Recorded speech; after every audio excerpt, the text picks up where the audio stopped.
आज दिल्ली के जंतर मंतर पर एक बार फिर तस्वीरें वायरल हो रही हैं, लेकिन इस बार मुद्दा पेपर लीक या छात्र आंदोलन का नहीं है। इस बार मुद्दा है आरक्षण का। जाति आधारित आरक्षण खत्म करो, आर्थिक आधार पर दो, यही नारे गूंज रहे हैं जंतर मंतर पर। शुक्रवार 21 अगस्त 2026 को सुबह से ही जंतर मंतर पर लोग जमा होने लगे। यह प्रदर्शन आरक्षण हटाओ आंदोलन या रिजर्वेशन रिफॉर्म आंदोलन के नाम से हो रहा है। इसकी शुरुआत एक इंस्टाग्राम पेज से हुई, जिसने महज कुछ हफ्तों में 50 लाख से ज्यादा फॉलोअर्स जुटा लिए। सीजेपी आंदोलन की तर्ज पर सोशल मीडिया से मोबिलाइजेशन किया गया। नेतृत्व में है नीट अभ्यर्थी हर्ष दुबे और अभिषेक अग्निहोत्री, साथ में राजस्थान की जनरल सेना, चाणक्य सेना और करणी सेना के लोग भी पहुंचे। प्रदर्शनकारियों का साफ कहना है कि आरक्षण गरीब को मिले, जाति को नहीं। वे चाहते हैं कि आरक्षण और सरकारी सहायता सिर्फ आर्थिक स्थिति के आधार पर दी जाए। यूजीसी के नए एक्टिविटी नियमों का विरोध, one family one reservation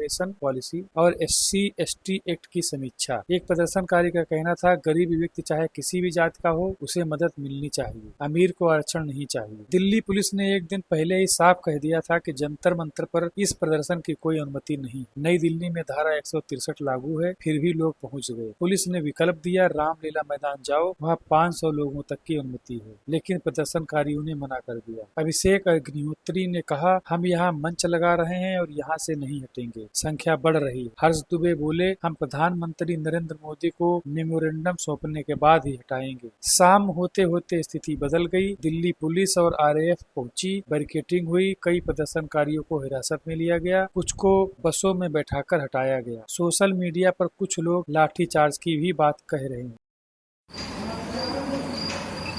Jantar Mantar पर जो बर्बरता पूर्वक लाठी चार्ज किया गया, इस देश के युवाओं पर, छात्र छात्राओं पर, मातृशक्तियों पर, उसकी कड़ी निंदा करता हूं। और सुन लो कान खोलकर मोदी जी और दिल्ली के जो भी प्रशासन के अधिकारी हैं, अब तांडव होगा, अब तांडव होगा।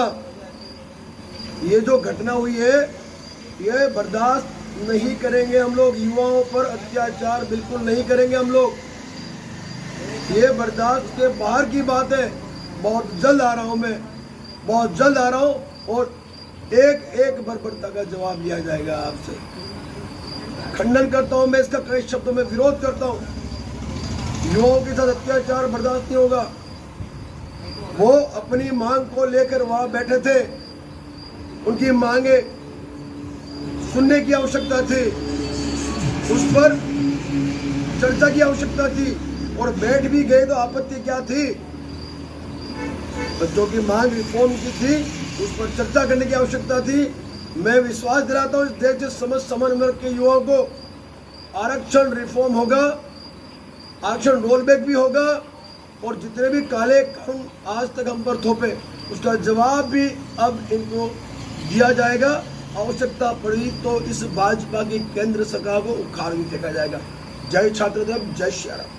लेकिन मुख्य खबरों में ज्यादातर हिरासत की बात सामने आ रही। प्रदर्शनकारियों का दावा है कि पुलिस बाहरी लोगों को आने से रोक रही थी। आपको बता दें, एक महीने पहले ही जंतर मंतर पर CJP का बड़ा छात्र आंदोलन हुआ था। उसके बाद अब ये नया मोर्चा खुल गया है। आरक्षण का मुद्दा हमेशा से ही संवेदनशील रहा है। एक तरफ कुछ लोग कहते हैं कि व्यवस्था में सुधार जरूरी है, दूसरी तरफ कई इसे संविधान की मूल भावना के खिलाफ बताते हैं। सरकार या बड़े राजनीतिक दलों की तरफ से अभी कोई आधिकारिक बड़ा बयान नहीं आया है, न पक्ष से न किसी विपक्षी पार्टी से। अभी स्थिति ये है कि कई लोग हिरासत में हैं, सुरक्षा कड़ी है, लेकिन कुछ प्रदर्शनकारी अभी भी डटे हुए बताए जा रहे हैं। भीड़ बढ़ रही है। इस बार जंतर मंतर पर क्या आरक्षण का मुद्दा गरमाएगा? क्या सरकार झुकेगी? क्या सरकार बात करेगी? बने रहे इनसाइडर पॉइंट के साथ। आप क्या सोचते हैं इस मांग पर? क्या आरक्षण आर्थिक आधार पर होना चाहिए या जाति आधारित व्यवस्था जारी रहनी चाहिए? कमेंट में जरूर बताइएगा।